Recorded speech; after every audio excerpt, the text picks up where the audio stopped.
Hello and welcome to Alternative Living Chats podcast. This week I chatted to Roz, who lives on Thistle Rose with her husband and their dog. It tells the story of where they came from, what they've done, and how they're loving life on a boat. I hope you enjoy the chat, and please remember to review and save the podcast ready for the next chat. And don't forget, if you would like to join me for a conversation on alternative living, just drop me a message at nevertoolateourjourney@gmail.com. Or you can just drop me a message on any of my social media platforms. Thanks. Hi, and welcome to today's podcast. And I'm very lucky to have Roz on with me today. So if you'd like to introduce yourself, please. Hi, my name's Roz, and we live aboard, myself and my husband, aboard our Narrowboat Thistle Rose. So we've been living on Thistle Rose since March when she was first launched. She was a brand new 57-foot narrowboat, and yeah, loving everything so far. So fantastic. And whereabouts did you have her put in? So we had our boat launched into Mersey Marina on the Trent Mersey. And we'd been on their waiting list for a mooring for a very, very long time because there was so many delays because of COVID and whatnot, having the boat built. But we were planning on keeping a mooring there. But we went out at the end of April, beginning of May for 11 weeks. And when we were out, that really just swayed us and changed our mind. I mean, we changed our mind so many times on what we were going to do, whether we're going to keep the house, sell the house. And as I think a lot of people have experienced when getting a narrowboat for the first time. But for us, we just loved life out on the cut. And that was the decision sort of made for us, that we would, sell everything, sell up and stay on the boat full time completely. So. Oh, fantastic. So you moved on basically at the same time as us, because we moved on 4th of March, and we managed to leave the marina. I think it was on about the 30th of March because there was a stoppage just up at Stenson near where you were moored. That's right, yeah. So, yeah. So you've completely sold up and downgraded and everything, or...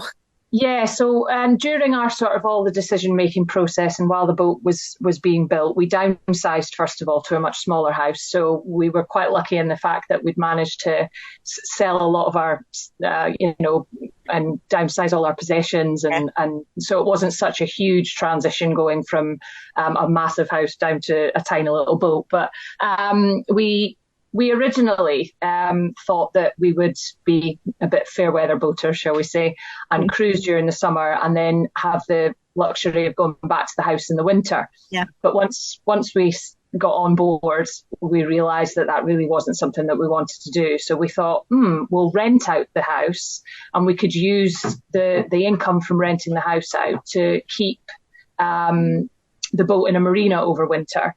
For the 4 or 5 months. But when we came back to the marina, having been out for 11 weeks, we had a few things to organise and whatnot in our personal lives. So we were in the marina, I think, for about 6-7 weeks. And during that time, we were just like, no, marina life's... I know it's for some people, and it's a fantastic marina at Mercia with a real great community spirit. But we were just itching to get back out again. So we decided to put the house on the market rather than rent it out. So it's going through that sale process right now. So fingers crossed that all goes through over the next sort of few months, and then the house will be gone too.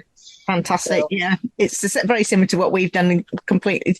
It's just, we just felt it was easier not having the house because we'd have to keep checking it and things like that. And wherever we end up, we don't want to have to keep having to travel, try and get back to it and things like that. So it's the travelling back and forward, isn't it? And it's just it's another stress and another worry that you've got something to look after when you just want to concentrate on the boat and that's boat life. Exactly. So do you work on the boat, or what?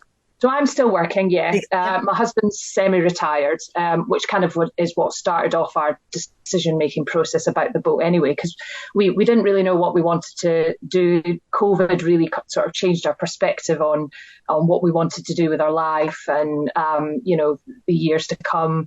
And we really thought, we just wanted a bit of an adventure, something different. We don't have any kids ourselves. Rob's got two grown-up children, but they're in their 20s now, so they're doing their own thing. So we don't have that responsibility at home. So we thought, what can we do that's different? And Rob's always wanted to get out of the rat race and not be restricted to one place and travel around. And he'd always, living in Nottingham, he'd always been seen boats, and I'd never really knew the canals existed in England. Coming from Scotland as well, where we don't have many canals, it wasn't something I'd ever really even thought about. But the more and more we talked about it in lockdown, watched all the vloggers and all the YouTube channels, and it really just opened my eyes to what an amazing way of life this could be. And I just said, let's do it. Obviously, I'm still working, but I'm hoping to go part-time in January, which will free up a lot of time. And I'm fortunate enough that my employer, I've got a working from home contract. So as long as the Wi-Fi holds, then everything's all right. So I work from the boat, and when I'm not working, we cruise around. So brilliant. Yeah. So where have you travelled to? Because you had 11 weeks out earlier on in the year, whereabouts did you travel? So we did the Leicester Ring. We left Mercia and headed down to the Upper Trent, did the River Soar, the Leicester line, up through Braunston, and then did what we're kind of doing the reverse of just now, but up the Oxford and the Coventry. But we added in the Ashby Canal as well. We took our time, obviously with me working, but during the week it restricted us slightly when we could cruise. But obviously in the summer months, you've got, it's light until 9-10 o'clock at night. So it's massively changed our cruising patterns now, because obviously I'm working till 4:30, and by 4:30, well, you look outside now and it's dark. So so that's why going part-time is going to be brilliant, because it's going to open up a couple of days during the week where we can cruise. I mean, Rob can do some cruising during the day when I'm working, but it means I'm missing out on the cruising aspect outside, which is great for him, but not so great for me. I don't blame you at all, no. So what's been the biggest downside of boating? If you've come across anything, has anything really not as you expected? I wouldn't say it wasn't as we had expected. In fact, I think it's really what you make of it. I mean, you'll know yourself, when you're on your boat and you're away from friends and family, it makes, that social aspect of it a bit different. But we've been fortunate enough that friends and family have come to visit us over the summer. And what we've said is, in the summer, we'll make every effort to get as many people to come and visit us as we can.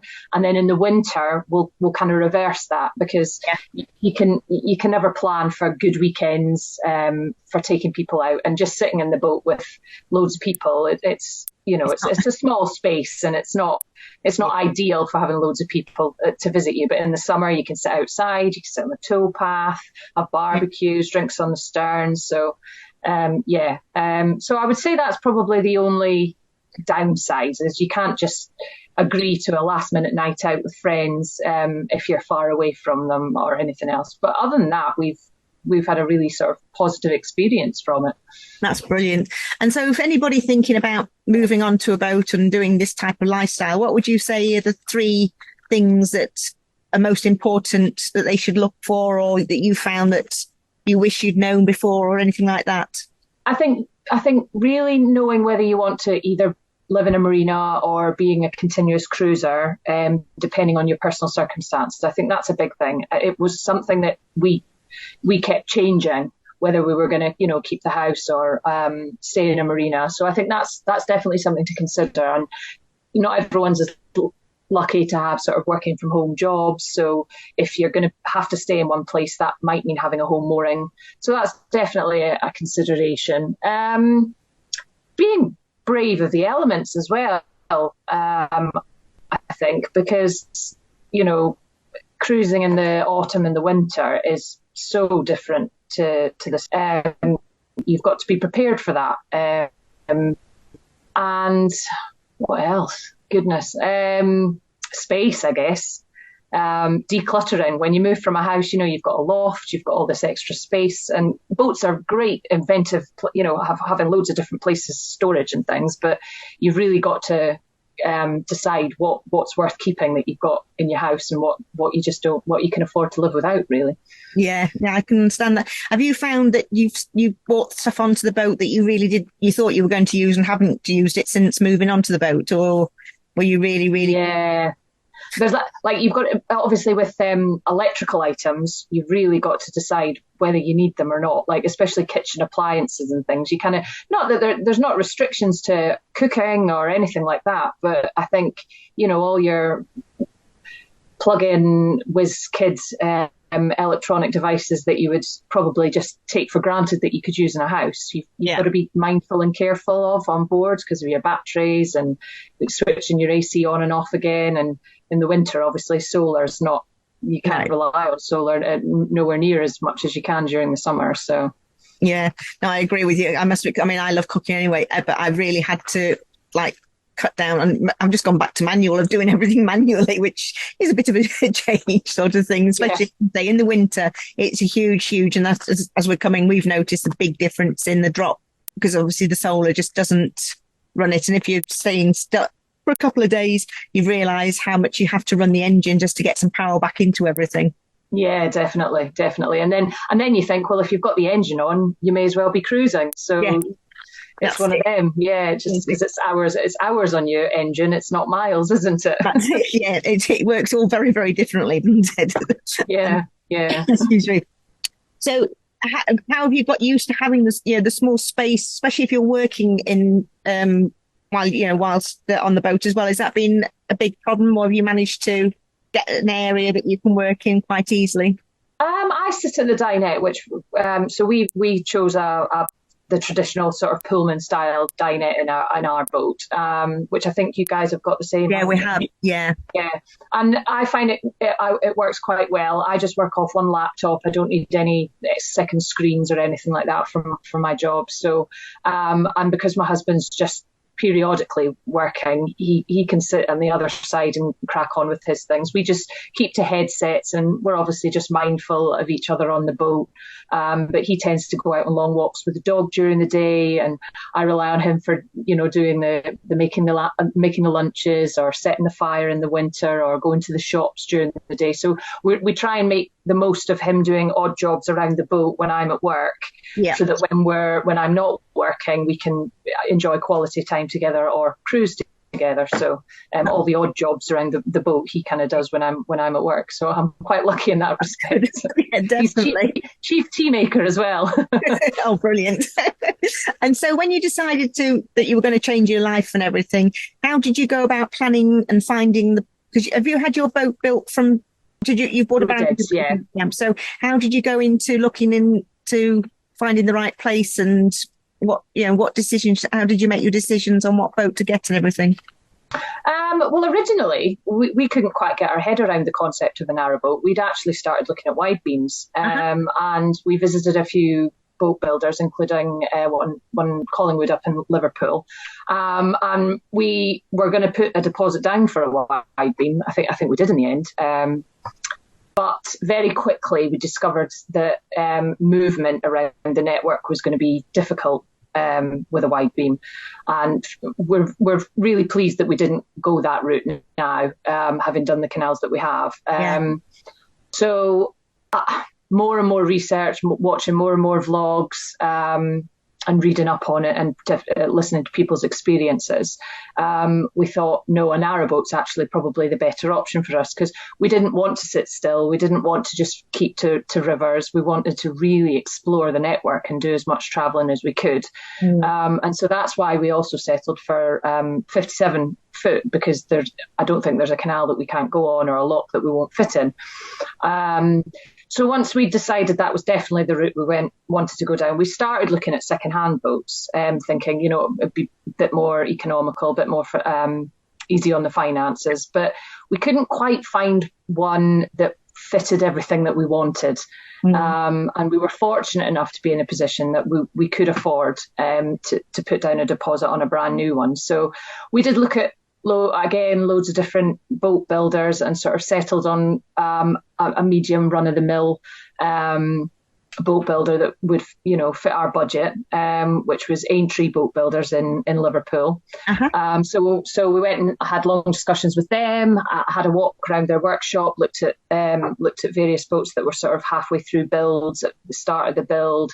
And we really liked the guys that worked there. So we thought, right, we'll go with you guys. Obviously, the boat that we were meant to be launched, I think, the year before, but with COVID, and we just had to be patient. So they did our full fit out for us, and we didn't get up to Aintree as often as we would have liked. We were based in Nottingham before, so the drive over to Liverpool with work and everything, and Rob was still working at the time, made it quite difficult. So one thing that we wish we had done was visit our boat builder on a far more regular basis. So I would say to anyone having a boat built from scratch, make sure that you're there throughout the process a lot more, because I think there were a few decisions that we wouldn't say they were wrong decisions. We just maybe made them in haste and made them too quickly without really thinking about how it would fit in with what we were doing. And at that stage, we hadn't even we'd never had a holiday on one. We'd never, other than sort of going in and out looking at boats that were already built during our selection process. It was, we hadn't really spent any time on one, so it was a bit like, this is a bit thing. So we because of the delays in the build, we were lucky enough to be able to get away for a week on a holiday boat. So we spent a week on a holiday boat. But thankfully we absolutely loved every minute of it, and it was brilliant. And we had some bad weather as well, so at least we had experience of cruising in the rain. So we did all that. But we absolutely loved it. We knew it was for us. Straight away. So once we went through all the delays, we finally got our launch date, which was great. We launched into Mersey Marina. So that was fantastic. So had you never done any boating whatsoever, or just not been on a narrowboat? So we'd never done anything. No, it was a real leap of faith. So I think for us, we're very outdoorsy people. We're very much make the most of what situation you're in, and we wanted an adventure. And I think, from all the videos and things that we watched, we just thought this really does seem like something that we would really enjoy doing. So yeah, I don't blame you at all. I mean, I can understand. I'd only ever been on a narrowboat for a week. I'd had experience on PRs for years ago with my parents and everything, but narrowboat is completely different from all the cruises that we used to have. But as soon as you get on, I think if you're going to like it or not. What about with the steering and everything? Did you go on a helmsman's course or anything like that, or did you just no? No, we didn't. I still feel like I would benefit from going on a course, but again, it's a bit. Can we justify the cost of the course? Did you guys go on? Have you been on one? No. What Steve? He's had loads and loads of narrowboat holidays with his family from years ago, and so he's very au fait with it and can do everything on it. So when we literally got onto the boat, I just daren't. I was so scared of it, and I didn't. Yeah, I'm the same. If another boat came towards me, it was like, get onto this boat. I mean, poor chap couldn't even go for a wee. But when we went to Crick, they were doing taster sessions for 2 hours, and so I booked myself onto one of those, and it was the best thing I did. It was just a lot cheaper way of doing, instead of spending, because it was a couple of £100, I think, the ones I was looking at. And I know how to do locks. I knew in my head how to do things, but it was just converting that onto a narrowboat instead of onto a cruiser. I went with this lady. I think it was 5 or 6 of us on the boat. So you only got 10, 15 minutes, but listening to her and everything. And as soon as I'd done that, I came back on, and now I must admit, I still don't go through locks very often. I think I've done 3 or 4 locks because it's not I'd rather go and do the manual side of it. Because I just don't like being in the chamber. It frightens me because I just think what could happen. That's typical of me. But I can do everything else, and I know if I have to do it, I can do anything now on the boat. So, but that taster was absolutely fine. It just gave me the confidence. And I got my head around it because it's like, obviously, if you're steering, it's the opposite, isn't it? So if you're, and my head just would not. Or if it did, I was all right. Then all of a sudden I'd go into a panic mode. And yeah, One of those things with steering, I think, the majority of people, you get in a car and you think, oh, it's automatic pilot. And yeah, every time I was in the car in between, I'd think, I'm in the car, I'm driving at 70. How can I not steer a narrowboat at 3 miles an hour? And I'm a bit like yourself. I haven't done any locks yet, but I will take the tiller occasionally, and I've done, got myself through some bridges and things, and set off from the mooring in the morning yeah. and stuff. But yeah, we're a bit of a traditional couple where Rob's on the tiller and I do the locks. And as you say, I think I prefer actually being on the towpath doing the locks because I think it's a bit more interesting. It is. And yeah, you have more conversations with people. That's what I was just going to say, because you get some really good conversations on when you're doing locks, when you're waiting and everything. So yeah, I'm like that. I mean, I will do more because I know Steve wants me to do more because he enjoys that side, because he says I don't do enough exercise now because you're doing all the locks. And so, yeah, that's true, but we'll get there eventually, I suppose. Yeah, that's what Rob says as well. He says, I just have to stand here. Yeah. But I guess when they're in the double locks, at least they get the conversation with the other driver on the other boat, if you're in with another boat, of course. But on the narrow canals, it's not so much. So that's definitely. Yeah. So what plans have you got then from going forward from obviously after the winter and everything? Have you made any plans for next year yet? Not really. I think we've planned out sort of over the winter to be just past sort of Braunston area up to Foxton, because we know that there's no stoppages, of course, because you've got to be so mindful of the winter stoppages. But the programme comes out quite early on. It's like August, September time that they've released all the winter stoppages. So I think from that point of view, it's quite good because you can really look at where you can be and how you can continue your bona fide continuous cruising pattern, so you don't get in trouble from the CRT. So I think we're quite lucky that we've chosen an area that there isn't any stoppages over the winter period. And then come beginning of April, we haven't really thought much further past winter, to be honest. I think it's almost a case of we just want to kind of go, and when we get to a junction we say, right, which way will we go, and just make the decision there and then. I think that's the exciting part of it. Over the summer months, you really just don't have to have the plan is there is no plan. Yeah, I totally agree. Are there any actual canals that you both really fancy going and exploring, or have you not even thought about those? Yeah, we'd like to go down to Stratford. We quite fancy the South Oxford, but we also would love to go up and visit the Leeds and Liverpool. Now, I know they've had a lot of trouble with low water over the summer, and quite a lot of the canals up there have been closed. So I guess it'll really depend on whether we have as dry a summer next year as we did this year. But I mean, really, I want to cover it. I do want to cover it all. I mean, I know everyone has ambitions to do that, but how likely that is, who knows? But I also, during the summer, we did notice that we went really fast and we didn't take time to stop and explore the areas sort of off the canal. So we really want to kind of slow down and take our time to explore, different villages, towns, cities, and surrounding areas, as well as enjoying the canals themselves. So we have got some beautiful villages, and I mean, it's like going down the A38. I used to do that regularly with work and everything, but not notice any of the villages, and then coming through the canal. And a lot of them were the little villages off that. I mean, there were some absolutely amazing little villages and towns that we could end up going through, and it's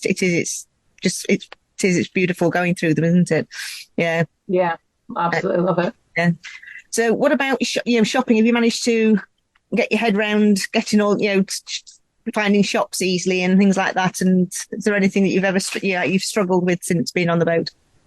I think the longest, I think Rob went out for, I think it was about 7 or 8 miles. He had to walk to get a pint of milk one morning.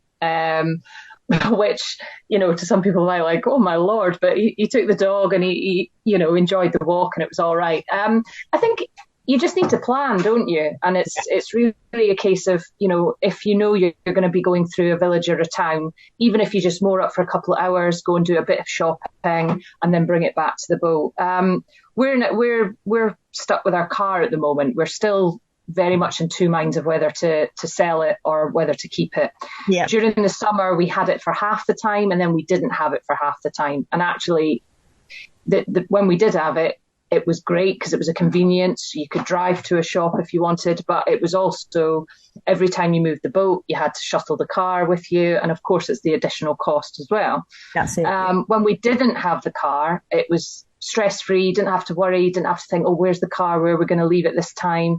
Yeah. So there's advantages and disadvantages to both. And we're really quite keen to hear from other boaters as to whether they do. I know a lot of the vloggers, well, we both do vlogs as well. So we've actually said in one of ours, if anyone's got any top tips on whether they do have their car, they don't have a car, because we're really just, one day to the next, we keep changing our minds. So yeah, it is difficult. I know, because I was saying quite a few people that we watch and know now that they've got cars and everything. And because we've been up on the Chesterfield Canal in the summertime where we used to live, we've gone and bought a car.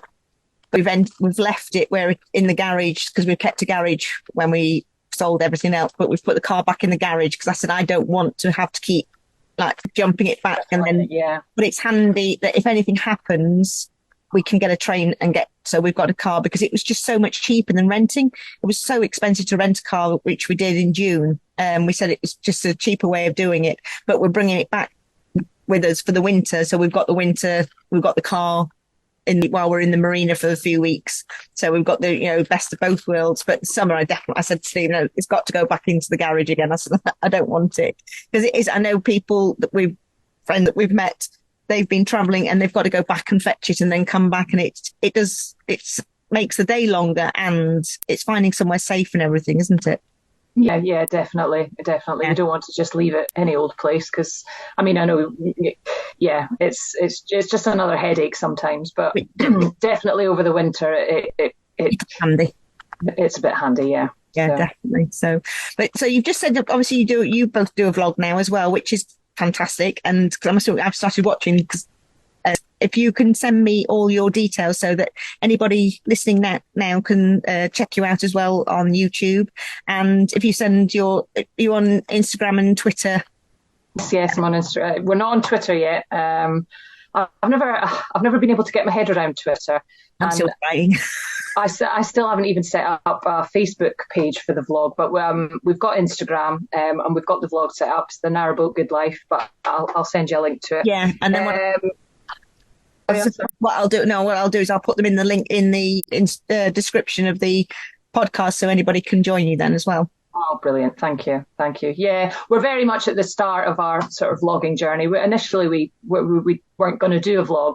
We thought there's quite a few people out there doing really great jobs at it, and we thought, what could we bring to it? But I think with trying to describe to friends and family where you are and what you're doing, and you're always having to sort of say we're near this city or this town, but if you're in the middle of nowhere and it's small villages, even they've not heard of, so it's really quite difficult for them to get a perspective of what you're doing and what it's about, especially if they haven't even visited you yet. So we thought we'll just do it for our friends and families, and so you remember where you've been.